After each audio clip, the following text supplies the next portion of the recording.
Alright guys, here we go.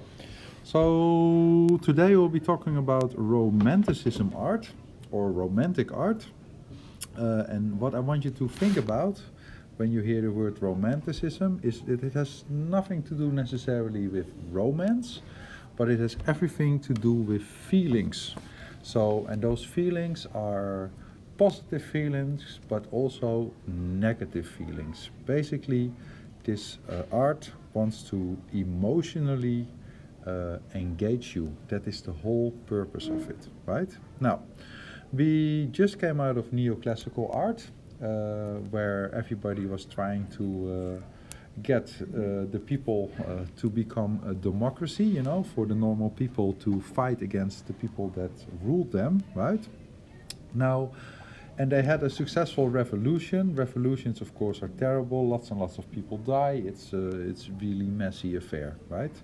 Now, while this French Revolution is happening, there's also at the same time another revolution happening, and this revolution is called the Industrial Revolution. Now, the Industrial Revolution starts basically in England, where they invent the steam engine, and they start to produce all kinds of things in factories. Now, with this new engine, which is working on steam, that gives mankind great power over nature, and that separates humanity for the first time from the forces of nature. Because before the invention of the steam engine, the fastest you could travel on land was if you used a horse, for example. On a ship you would have to use a sail, so you are still very connected. And the steam engine gave power to steam boats, for example, or trains. So it really becomes a big disconnect between the speed or the forces of nature and humanity. And the romantic artist does not agree with this at all. They reject the notion that man is more powerful than nature, right? They don't like it. Now, the emphasis of people's lives in this time period shifts from farming to working in these humongous factories, right? So a lot of people that need work will leave the countrysides and they move to the cities, where they'll work in factories. Now, when the people come and live in these, want to work in these factories, then they have to live in these houses called boarding houses. So there would be boarding houses for women to live in. There would be boarding houses for children to live in, because women and children were working as well, and the people were working about 14 to 16 hours a day, right? Life was really rough and really hard. Life is not that much fun, right? So here you can see a picture. There's a lot of pollution, because these things, they run on what you call it, coal, on coal engines, the steam. And they did a lot of they created a lot of cotton, for example. Now, it's very hard to get an idea of what this sort of would be like without seeing some sounds and things, right? So I'm going to show you some quick clip on YouTube, so you can sort of get an idea of what the steam engine looked like. And this one is in a cotton mill, and it is going to, oops, let me set this like this maybe. Yeah, sorry, I hope this doesn't mess you up. So please take a look so you get an idea.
this is these are weaving looms, and this is where the people would spend 14 to 16 hours a day, right?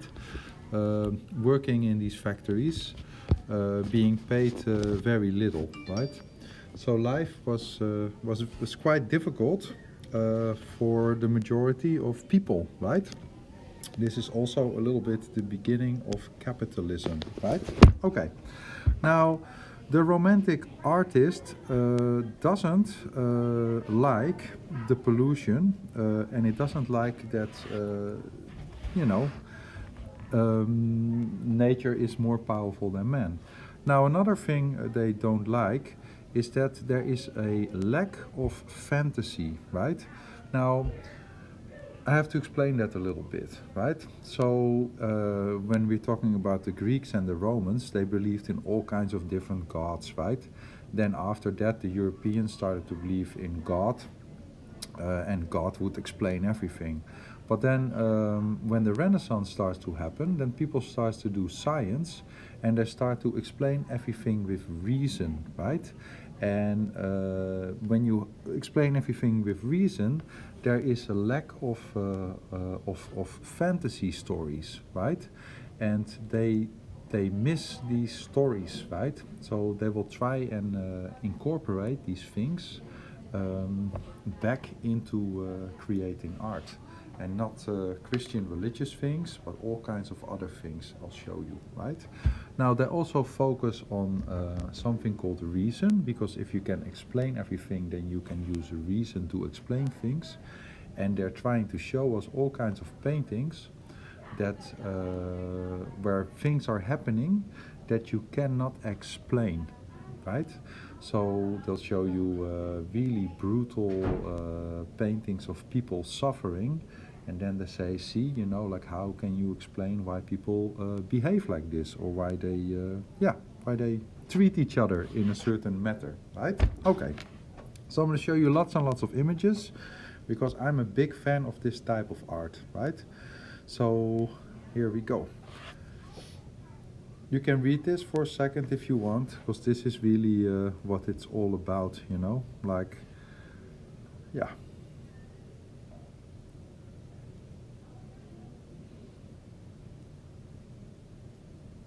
That's basically your answer, guys, but there we go. Okay, you can pause it. Okay, so if you go to a museum, it's very easy to recognize romantic art. The ones that are difficult to recognize, I'll show you. So, in romantic art, what you always see is you see really big landscapes. Nature is always really big and grand. Now, the people in the Romantic time period, they do not like painting the cities, because the cities look terrible. The cities look like this, right? So they're making paintings that show more the romantic countryside, right? But the emphasis in this painting is not so much on the people, it's more on the grandness of nature, right? You always have like really big skies. There's a lot of drama in the sky, and the people are always tiny and small, and they're kind of like ants, and you can see they kind of live in harmony with nature, and that is what they want to happen again, right? They say, I don't like this disconnect with nature, I want to go back to simpler times, right? Now, they also show us, with lots of paintings like this, lots of shipwrecks, that in fact nature is way more powerful than man, right? So for example, you might think that you are so powerful and you take a ship, but if your ship sinks in the ocean, then you are at the will of Mother Nature, right? You have zero control where you're gonna go to. You can swim, but you cannot swim that far, and if you get in a current, it might bring you to wherever. You have zero control, right? So by showing us lots of paintings where nature is dominating man, they show us or remind us that we are weaker than nature, right? Now, you also get lots of paintings like this. This is again a really beautiful shipwreck painting, but you can see they also really focus on suffering. They want to show raw emotions, pain and human suffering, right? Those are the most common themes, right, that you can have. And they also show us actions like this in remembrance of war and actions that people do. Now, I especially put this painting in because the time periods before this time period, people really spent a long time trying to paint extremely meticulously so you couldn't see any brush strokes, and that is going to start to change in this time period, because now the artist will say, you know what, it doesn't really matter what type of brush strokes I use or if I don't paint everything perfectly. What is more important is that you get emotionally shocked or engaged, right? So another way to look at this painting is say, okay, well, you believe in reason and science. Well, how can you explain that people just shoot each other like this, right? So that is sort of the themes that they ask questions about.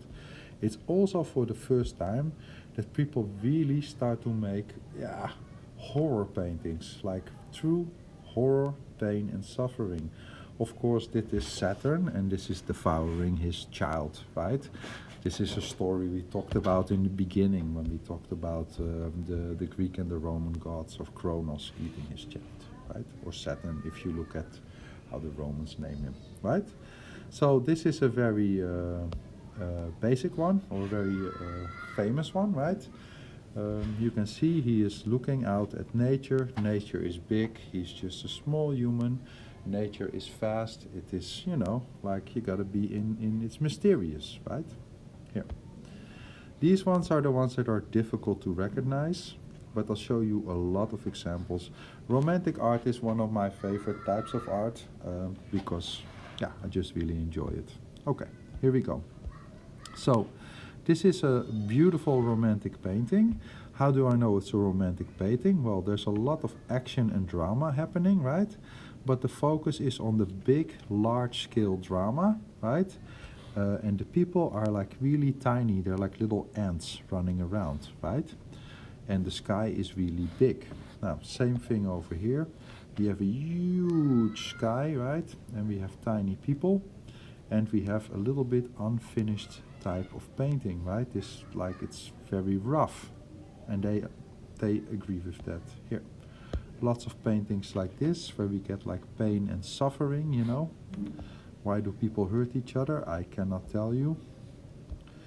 We also get these horrific painting. This is a really terrible painting. It's a really good painting, right?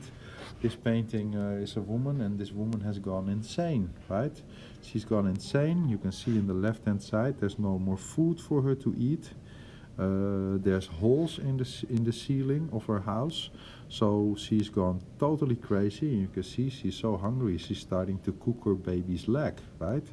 Like you can just see the insanity in her eyes, right? It's very, very, I can feel these emotions, right? And that is the purpose. They want to give us emotions. Good emotions, bad emotions, but just all kinds of emotions. No, same thing over here, look. I don't know what is happening. I know there is some sort of cat-like animal biting a horse. There's a lot of drama in this painting, right? I do not know the purpose, but I do feel the gloomy darkness, right, of what is happening. Well, what you have to imagine is when the Industrial Revolution starts, which starts in Europe. Europe has been like built full, basically. In the time period we're talking about, Europe is very full. There's like a lot of developments, there's big cities and things like this, right? So what you'll see also a lot of North American romantic paintings coming to Europe, because America, North America, South America is still very unpolluted by humanity's hand, right, in this time period. So these paintings, they almost like advertisements to the Europeans to say to the people in Europe to say, come live in North America, because North America is still pristine. We do not have all these like factories and pollution yet, right? So come. And why do I know this is a romantic? Well, look, even though we have this beautiful nature, there's always somewhere a tiny, tiny, tiny little person in there, right? To connect it back to, yeah, to us, basically, right? This is also the time period of shipwrecks, right? Because, yeah, nature is powerful and ships not. I'm a big fan of shipwreck paintings because I like anything that has to do with the ocean or sailing or surfing, all those things, right? I really like these paintings. I think they're fantastic. See? Beautiful. Lots of action, lots of drama. See?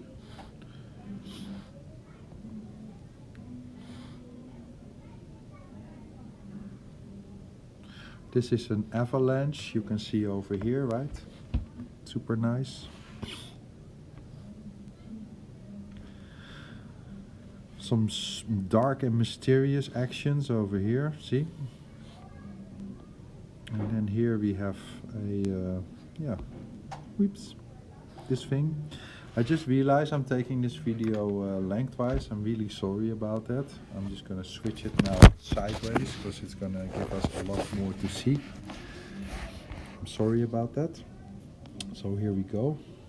See, it's very rough, it's very unfinished, but you can still sort of make up what's happening, right?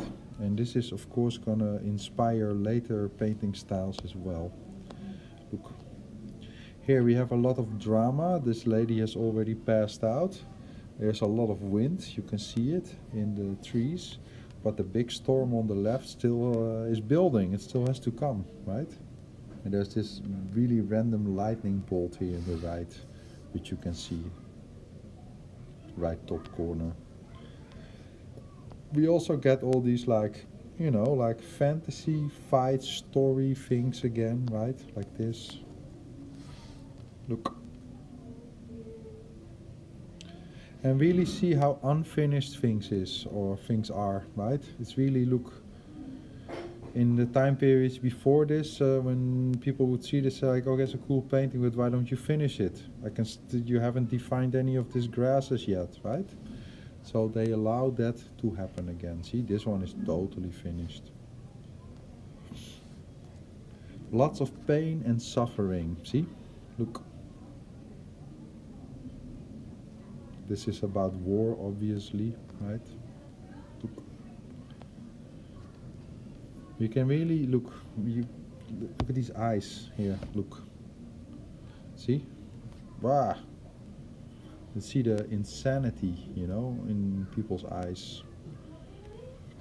But that's humanity. They ask us why. Why do we do this? How can you explain with reason why people, yeah, go into this weird killing frenzy with each other, right? Pain and suffering. Romantic art.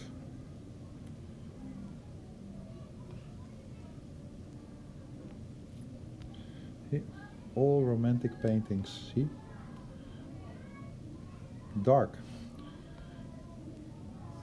Humans are capable of doing extremely dark deeds, right? Why? That is what they're asking us.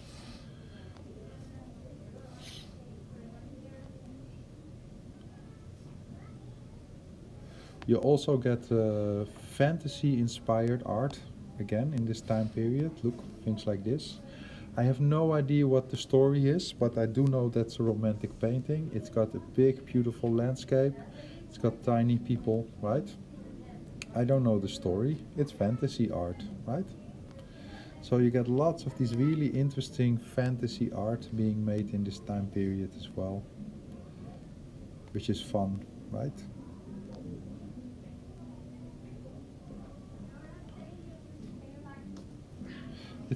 It's religious, that I can say, but what it is meaning, I don't know. This is about eruption of the volcano of, you know, when Herculaneum and Pompeii happened, see? This is a painting about it. This is also a painting about a volcano eruption, right? It all comes back, what I'm telling you, right? It's all connected. It's a beautiful painting. Here, look. Look at these people, you know, look at these eyes. You know. Some people trying to take their silverware to escape. Other people huddle in the arms. If you look longer at a painting, at the things people are doing, you'll see more and more and more, you know. It's wonderful. This poor kid, the mom is already passed out. Oy oy oy. Oh, some kindness. Right? These are the difficult ones, right? So these ones, try and look for big nature, big clouds, tiny people. This one is also have a lot of drama in it. You'll see it when I tell you, because there's going to be a storm. You can see they're bringing the sail down already. The horse is starting to jump because the wind is shifting, right? So there's lots and lots of drama. No clue what it is about, but I can tell you 100% it's in the Romantic time period. You also get these like old Greek and Roman things again, and fantasy things. This is a giant. This is, I have no idea. Some witches and witchcraft. See, this kind of stuff. All Romantic time period. Also, people start to make paintings that are like really openly against all the things that happen in the church, or have happened in the church. See, super dark stuff. Yuck.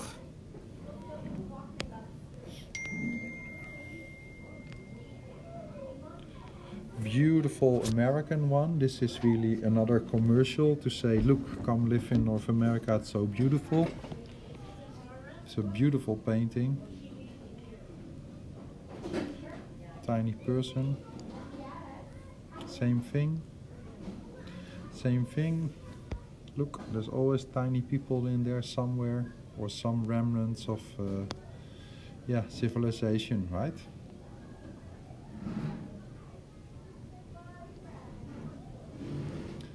Beautiful paintings. The landscape in North America is gorgeous. It really is. And very wild and rough, unfinished, right?